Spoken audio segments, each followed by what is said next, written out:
그 가운데 하나는 영적인 은사로 인해서 일어난 문제입니다.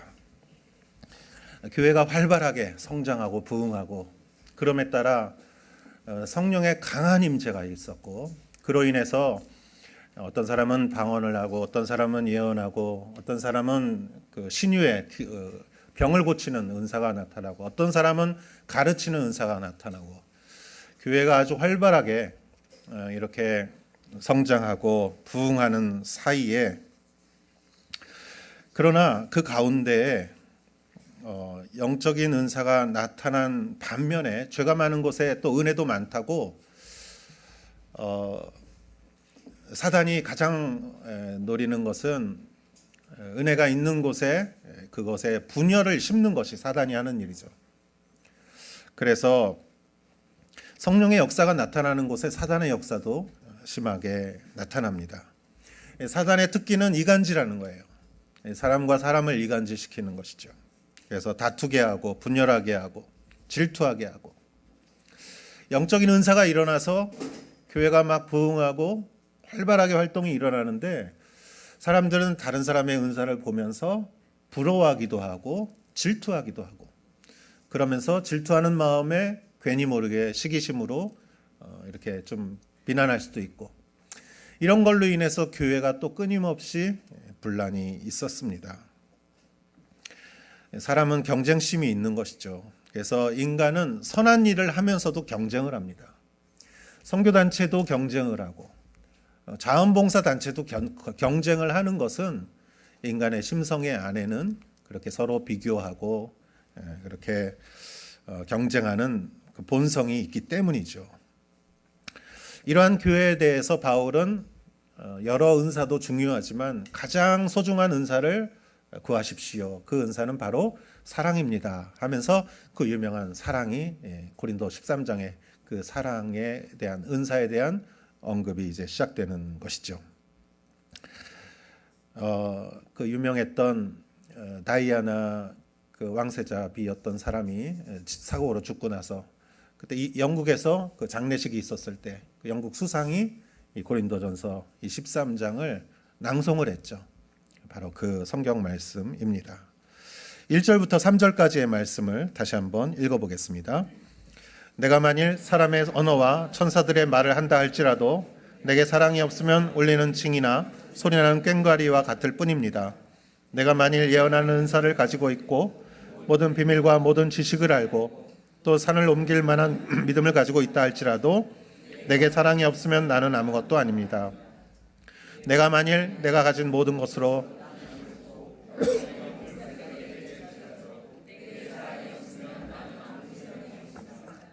아멘. 세 절에서 바울은 뒷부분에 사랑이 없으면 꽹과리와 같다, 사랑이 없으면 아무것도 아니다, 사랑이 없으면 아무 소용이 없다라고 이렇게 말을 하고 있습니다.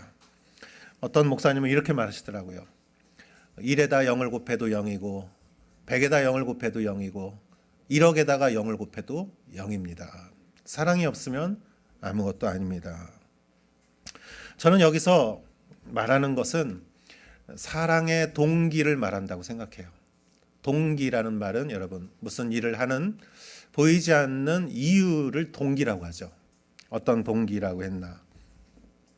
그 동기는 시간이 지나면 다 드러나는 것입니다. 그리고 사람은 그 동기가 순수하기를 바라는 것이 사람이죠. 누군가가 나를 친절하게 해주면 내가 좋아서, 아니면 그 사람이 정말 친절한 사람이라서 친절하게 해주기를 바라는 것이죠. 누군가가 나에게 친절을 베푸는데 그것이 만약 내가 갖고 있는 돈을 노리고 하는 것이라면 그것을 좋아하는 사람은 없을 것이에요. 그리고 그것을 순수하다고 생각하는 사람은 없을 거예요. 보이는 것보다 보이지 않는 동기는 순수한 것이죠. 그리고 선한 것이 선한 것일수록 순수한 동기라고 볼 수 있습니다.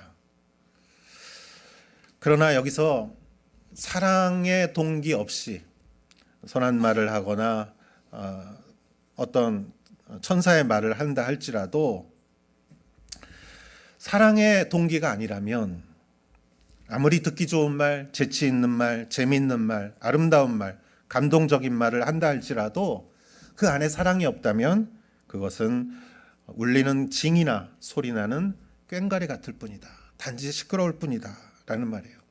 반대로 말은 좀 부족해도, 말이 짧고 말이 이렇게 장황하지 못하고 그렇다 할지라도 그 마음의 동기 안에 사랑이 있다면 오히려 사람들은 그것을 더 감동스럽게 생각할 수가 있습니다. 고린도전서 2장 1절에서 3절에 바울은 고린도의 교회 성도들을 처음 만났을 때 회상을 하면 이렇게 말합니다. 1절부터 읽어보겠습니다. 형제들이여, 내가 여러분에게 가서 하나님의 비밀을 전할 때 달변이나 지혜로 하지 않았습니다. 내가 여러분 가운데에서 예수 그리스도 곧 십자가에 못 박히신 그분 외에는 아무것도 알지 않기로 작정했기 때문입니다.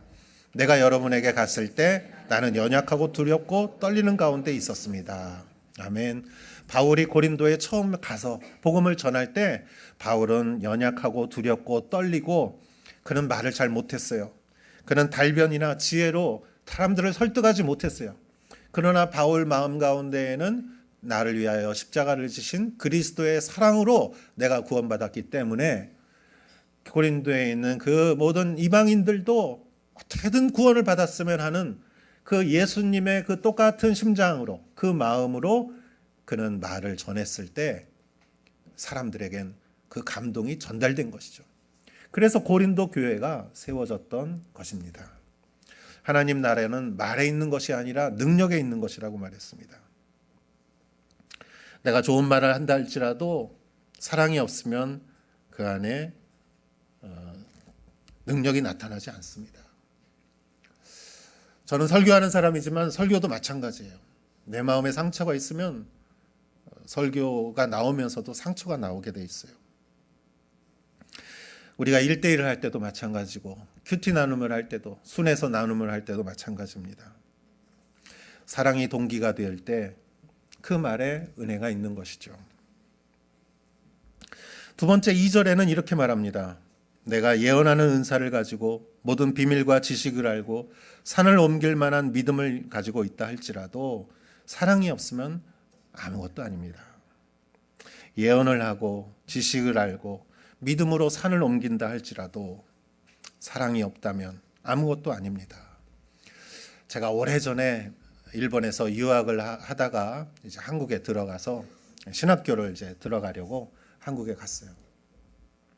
그리고 그때 제가 결혼을 약속했기 때문에 제가 한국에 있을 때 결혼 준비를 위해서 저희 아내가 이제 그때 그 당시에 한국에 왔습니다. 그래서 저희 누님 댁에 인사차 갔어요.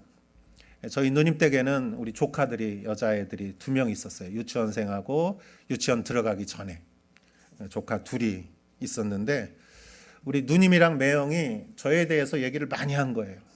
너 삼촌이 얼마나 좋은 사람인지 아니? 얼마나 멋있는 사람인 줄 아니? 얘들은 삼촌에 대한 환상을 갖고 있었어요. 근데 그 삼촌이 온다니까 애들이 너무 좋아하는 거예요.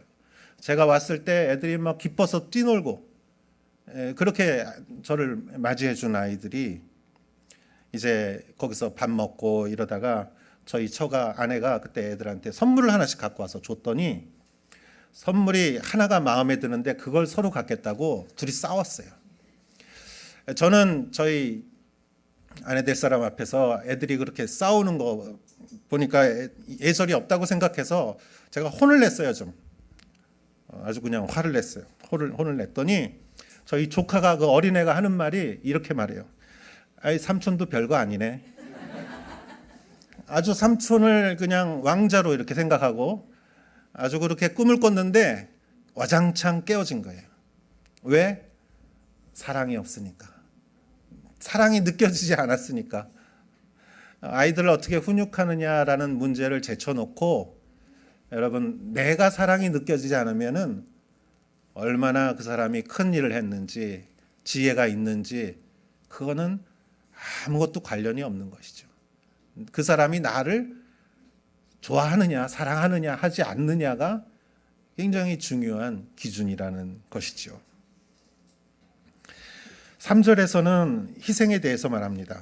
이렇게 말합니다. 내가 만일 내가 가진 모든 것으로 남을 돕고 내 몸을 불사르게 내줄지라도 내게 사랑이 없으면 나는 아무 소용도 없습니다. 이 말씀은 참 놀라운 말씀이에요. 내가 가진 모든 것으로 남을 도왔어요. 여러분, 사랑 없이 남을 도울 수가 있습니까? 내 몸을 불사르게 내어주고 사랑이 없이 이렇게 희생할 수 있습니까? 할 수 있습니다. 사랑이 없이도 사람은 통 크게 도와줄 수 있고 사람은 내게 있는 것을 정말 많이 주고 희생할 수 있어요. 사랑 없이도. 그 대표적인 예가 모세입니다. 여러분, 모세는 이스라엘 사람이지만 어떻게 어린 시절에 강에서 구원을 받아서 그 공주에게 이렇게 구원을 받아서 그는 이집트의 왕자로 거기서 40년 동안 살아요. 그러나 모세의 마음속에는 내가 이집트의 왕자지만 내가 이스라엘 민족 사람으로서 그 민족에 대한 굉장한 애착이 있었어요. 민족에 대한 뭐라고 할까요? 애착이라기보다는 그 민족을 구원하고자 하고 돕고자 하는 그런 의로움이 있었어요. 그래서 어느 날 그가 나가보니까 이스라엘 사람이 이집트 사람한테 막 맞고 있어요. 주위를 돌아보니까 아무도 없어. 그래서 그 사람이 모세가 이집트 사람을 죽이고 모래 속에 파묻었어요. 그리고 다음 날 가보니까 그 이스라엘 사람이 또 다른 사람하고 싸우고 있어요. 이스라엘 사람이 이스라엘 사람과 싸우고 있어요. 그래서 모세의 마음속에는 열불이 났어요. 아니, 우리가 일치하고 협력해도 이집트 사람이랑 우리가 대항할 수 없는데 어떻게 이렇게 서로 싸울 수가 있느냐. 그러면서 모세가 왜 이렇게 싸우느냐 그랬을 때 이스라엘 사람 중에 잘못한 사람 쪽에서 이렇게 말했습니다. 네가 어제는 이집트 사람을 죽이더니 오늘은 나를 죽이려고 하느냐. 이 한마디에 모세의 모든 것이 무너져 버렸어요. 그는 자기가 모든 것을 자기의 젊음을 사르고 자기의 정열을 사르고 그래서 자기가 이스라엘 민족을 구원할 것이라는 그러한 어떠한 정의감에 불살아 있었어요. 그러나 사랑이 없으니까 마치 자기를 배신한 듯한 이스라엘 사람의 한마디에 그는 모든 것을 잃고 말았어요. 그리고 그는 왕궁을 떠나 광야에서 40년 동안 양치기로 생활하게 되었지요. 사랑이 없으면 이스라엘 사람이 자신을 존경할 줄 알았는데 존경하지도 칭찬하지도 않았습니다. 그 동기가 사랑이 아니었다는 걸 알았을 때 그는 아무것도 아니라는 것을, 아무 소용이 없다는 것을 깨달았습니다. 여러분, 우리도 무슨 행위를 할 때 누구를 도와주고 누구를 희생을 한다 할지라도 사랑이 동기가 아니면 섭섭할 때가 많아요. 저 사람이 고맙다는 건지 벌써 잊은 건지, 그래서 누군가와 길을 같이 가주고 밥도 사주고 애들도 봐주고 여러 가지 도움도 주고 그러면서 그 사람을 비난하는 이유는 우리가 동기가 사랑이 아니기 때문입니다. 사랑 없이도 도와줄 수 있어요. 그러나 그럴 경우 희생한 만큼 섭섭하고 억울한 마음이 다시 나에게 올 때가 너무나 많습니다. 제가 이 반대 경험을 한번 했어요. 지난주인가요? 25일 제가 한국에 들어갔습니다. 목회자 사관학교 때문에. 근데 그날 큐티 말씀 가운데 고린도전서 10장 24절 말씀에 이런 말씀이 있었어요. 누구든지 자기 유익을 구하고 구하지 말고 남의 유익을 구하십시오. 그리고 28절에 이런 말씀이 있었습니다. 이것은 우상에게 바쳐진 제물입니다 라고 한다면 말해준 사람과 양심을 위해 먹지 마십시오. 이렇게 말했어요. 이 말씀은 여러분 몇 번 설명을 드렸지만 당시에 믿음이 약한 사람들은 고기를 먹을 때 반드시 그 당시의 고기는 우상에게 제사를 지낸 고기였기 때문에 우상의 고기라고 생각됐기 때문에 안 먹었어요. 믿음이 약한 사람은. 그러나 믿음이 굳건한 사람들은 다 하나님, 한 분이신 하나님이 만드신 피조물이기 때문에 우상에 바쳐졌다 하더라도 우상의 것이 아니라 하나님의 것이니까 그들은 먹었어요. 근데 바울은 먹는 사람과 먹지 않는 사람 사이에 갈등이 있으니까 믿음이 강한 사람이 믿음이 약한 사람을 사람의 양심을 인정해 주라는 거예요. 그렇기 때문에 먹어도 된다는 것을 알지만 그 사람이 실족하지 않게 먹지 말라라는 것이에요. 제가 25일 날 이 말씀을 묵상하고 한국에 갔더니 전화가 왔어요. 저의 친한 사람이, A라는 사람이 전화가 왔어요. 그러면서 이렇게 말합니다. B라는 사람이 굉장히 고생을 하는데 좀 돈을 좀 꿔주라고 저한테 그랬어요. 그래서 저는 아니 내가 부자도 아닌데 어떻게 그만큼을 꿔주나. 그러다가 아침에 말씀이 생각이 났어요. 남의 유익을 구하십시오. 그래서 이 말씀 때문에 할 수 없이 제가 그 금액을 빌려줄 수는 없고 그것보다 훨씬 적은 금액을 제가 할 수 있는 만큼 그 금액을 가지고 준비를 해서 B라는 사람을 만났습니다. 그래서 저녁 식사를 하고 얘기하다가 그걸 줬어요. 저는 속으로 고맙다고 그럴 줄 알았어요. 기뻐할 줄 알았어요. 근데 그걸 봤더니 그 B라는 사람이 화를 내는 거예요. 저한테 화를 내는 게 아니라 A라는 사람한테 화를 내요. 아니 A라는 사람은 제일 부자면서 어떻게 이 목사한테 돈을 꿔주라고 그렇게 말을 하느냐. 그러면서 화를 내는 거예요. 근데 저는 황당했어요. 아니 꿔준 것도 아니고 줬는데 아니 고맙다고 해야지 어떻게 내 앞에서 화를 내느냐. 저도 그래서 마음속으로 화가 났지만 그래도 목사니까 달랬어요. 이렇게 집에 오니까 이게 너무 속이 상해. 그 사람한테 내가 화를 냈으면 오히려 났을 거예요. 그냥 꾹 눌러서 참고 집에 오니까 괘씸한 거예요. 그래서 여러분 세상에 참 무서워요. 조금 돈 생기면은 어떻게 알고 꿔달라는 사람이 그렇게 찾아와요. 여러분 성경을 다시 한번 봤어요. 제가 그랬더니 성경이 이렇게 얘기하더라고요. 믿음이 강한 사람의 양심이 있고 믿음이 약한 사람의 양심이 있는데 그 사람의 양심으로 당신의 양심을 판단하라. 제가 그 말을 이렇게 말씀을 보면서 눈이 확 띄어지더라고요. 그러면서 B라는 사람이 그동안 얼마나 고생을 했는지 그리고 그 가운데에서 얼마나 힘든 인간관계가 있었는지 그리고 사람이라는 것은 이렇게 돈을 봤을 때 좋은 것보다 나쁜 게 더 쉽게 보이는 거예요. 그러니까 고맙다는 말을 하기 전에 A라는 사람에게 막 서운한 마음이 먼저 드는 거예요. 사람은.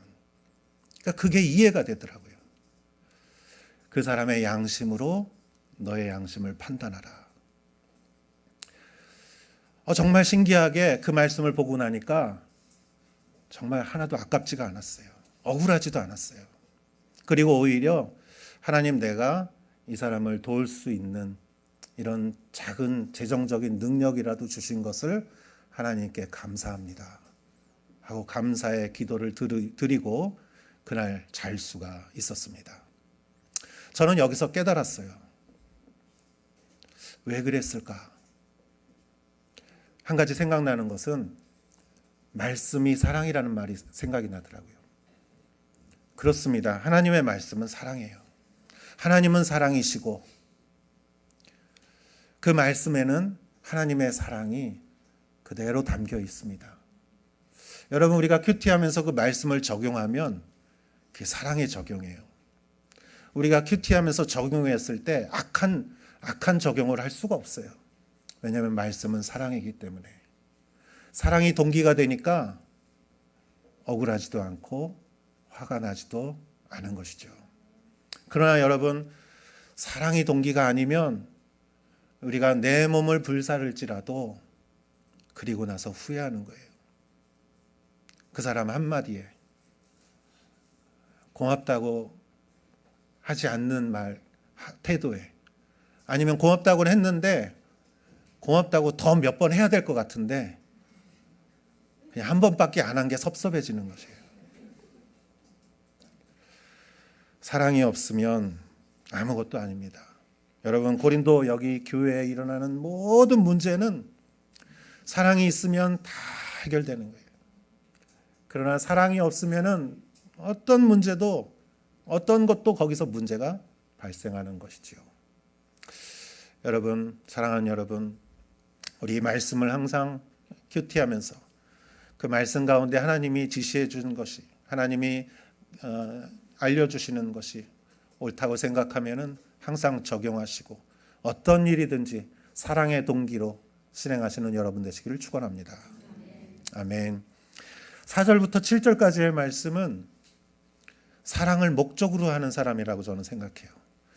사랑을 목적으로 하는 사람의 그런 태도.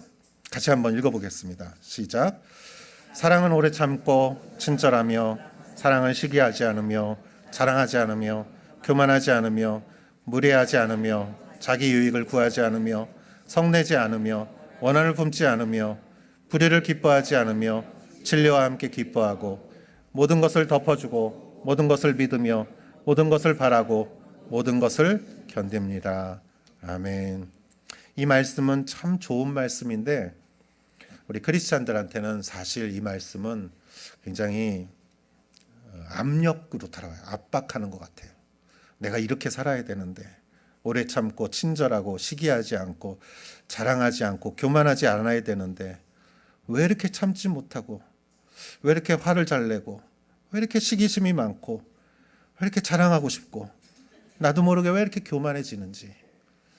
여러분, 이 말씀 보면 참 괴로워요. 그런데 이 말씀은 우리한테 이렇게 하라는 것 이전에 완전한 사랑이란 이런 것이다 라는 사랑의 특성에 대해서 얘기해 주는 것이고, 그 완전한 사랑은 하나님이시며 그 하나님의 사랑이 드러난 것은 바로 십자가라는 것을 우리는 먼저 기억해야 합니다. 사랑을 목적으로 하는 사람에게 나타나는 모습이 바로 이런 모습이에요. 사랑을 목적으로 하는 것이에요. 내 목적이 사랑이에요. 그렇게 사신 분이 예수님이시죠. 예수님의 비전은 십자가였어요. 예수님은 대통령이 되는 것도 장군이 되는 것도 목적이 아니었어요. 사단이 예수님에게 이 돌로 떡을 만들면 네가 하나님의 아들이라면 돌로 떡을 만들라. 예수님은 거기서 기적으로 하나님의 아들임을 보여줄 수 있었어요. 그러나 예수님은 십자가를 통해서 사랑을 통해서 하나님의 아들임을 보여주려 하셨지, 사랑 없이 기적으로 하나님의 아들임을 나타내려 하지 않으셨습니다. 예수님의 목표는 사랑이었습니다. 그래서 예수님은 오래 참았고 친절했고 시기하지 않았고 자랑하지 않았고 교만하지 않았습니다. 사랑을 목적으로 하는 사람은 무례하지 않습니다. 왜냐하면 무례했을 때 그것은 이미 사랑이 아니기 때문입니다. 자기의 유익을 구하지 않습니다. 성내지 않습니다. 원한을 품지 않습니다. 사랑을 목적으로 하는 사람은 불의를 기뻐하지 않습니다. 왜냐하면 불의를 가지고는 어떠한 방법으로도 사랑에 다다를 수 없기 때문입니다. 오히려 그 사람은 진리를 기뻐합니다. 왜냐하면 진리를 통해서만이 사랑을 이룰 수 있기 때문입니다. 결과적으로 그 사람은 모든 것을 덮어주고 모든 것을 믿으며 모든 것을 바라고 모든 것을 견딥니다. 여기 모든 것에 여러분의 이름을 넣어 보십시오. 주님은 여러분의 허물을 덮어주시고 주님은 여러분을 믿으셨으며 여러분을 바라시고 그리고 여러분과 함께 고난을 인내하셨습니다. 여러분, 우리는 무엇을 위해서 삽니까? 일생 불평불만한다면 한 번뿐인 인생을 우리가 무엇을 위해서 살겠습니까? 영원한 것은 믿음, 소망, 사랑이라고 그랬고 그 중에 제일은 사랑이라고 그랬습니다. 우리는 과연 사랑을 위해 사는지요? 사랑이 우리의 인생의 목표인지요? 우리는 여기 있는 여러분들 모두가 그렇게 살아가시는 줄 믿습니다. 어제 제가 어떤 작은 책자 하나를 받았어요. 그 책자는 사실 작년에 돌아가신 일본의 어느 교수님을 기리는 많은 사람들의 편지로 이루어진 책자였어요. 저는 마쓰야마에서 전도사 생활을 할 때 그 교수님을 거기에서 만났습니다. 그분은 미국에서 유학을 하시고 병에 걸렸다 예수님을 거기서 만나시고 일본에 와서 일본의 에이메 대학교에서 근무하시고 오사카 주립대학교에 호리스 다이학교에서 근무하시고 또 시모노세키 제가 있었던 바이코 가쿠인 대학교에서도 근무하시고 그리고 말년에는 동경에서 작은 교회 목사님을 하시다가 작년에 암으로 소천하신 분이십니다. 그분은 항상 저에게 이렇게 말했습니다. 나는 대학 교수를 하지만 그건 아르바이트고 내 본업은 전도하는 것입니다. 한 달에 한 번씩 학생들을 불러서 맛있는 음식을 준비해 주시고 농담을 하시면서 즐겁게 분위기를 만드시면서 학생들에게 복음을 전하셨고 그 교수님은 일생을 통해서 10명의 헌신자를 그분을 통해서 이렇게 배출이 되었고 많은 사람들이 구원을 받았습니다. 저는 그분과 몇몇 지역에서 같이 지낼 수 있었습니다. 마츠야마에서, 오사카에서, 시모노세키에서. 그분이 교수로서도 얼마나 성실하고 또 진지한 분인지 저는 잘 압니다. 그분은 결코 자기 자신이 하는 일에 대해서 적당히 하지는 않으셨습니다. 그러나 그분은 내 일생에 내가 살아가는 목적은 전도입니다. 복음입니다. 이렇게 선포하시면서 항상 살아가셨습니다. 어제 작은 책자를 보면서 그분이 계셨던 각 지역에서 만난 사람들이 그분이 베푼 사랑에 대해서 글을 쓴 책자를 보면서 그 책자는 작은 책이었지만 저에게 있어서는 그분이 남기신 그분이 목표로 하고 살아갔던 그리스도의 사랑이 그 책 안에 집약되어 있는 것을 저는 느꼈습니다.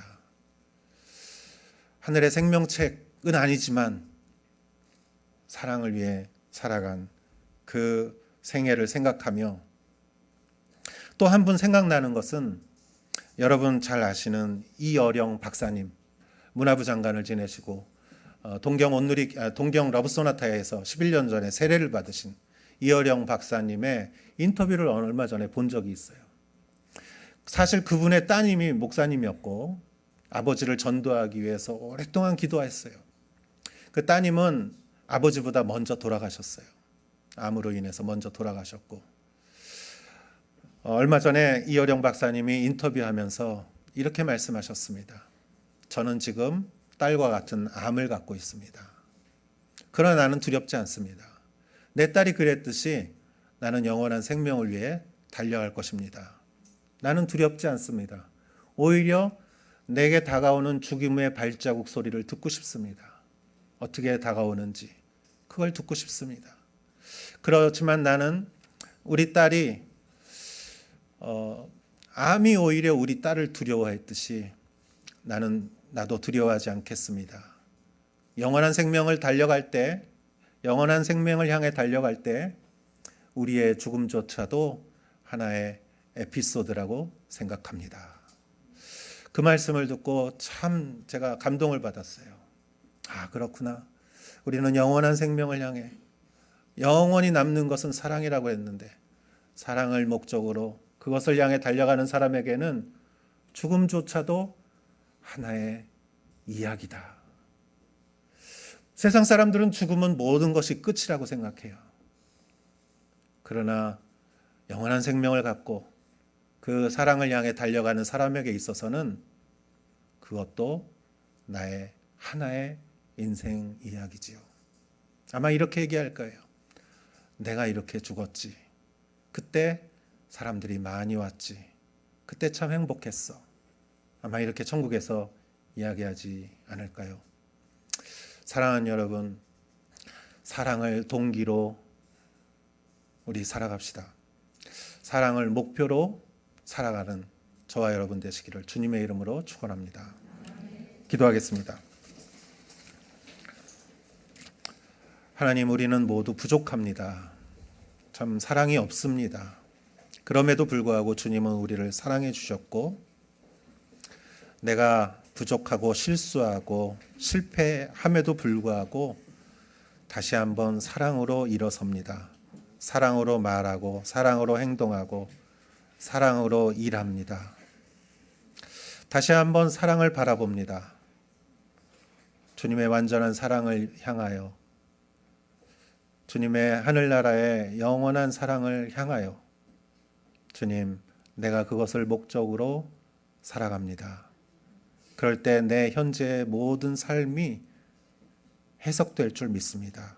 내가 왜 오사카에 있는지, 내가 왜 이 집에 시집 왔는지, 내가 왜 이 직장에 있는지, 내가 왜 이 일을 하는지, 주님, 사랑을 목적으로 할 때 모든 것이 해석될 줄 믿습니다.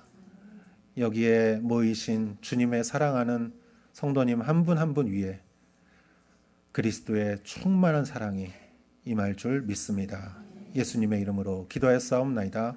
아멘.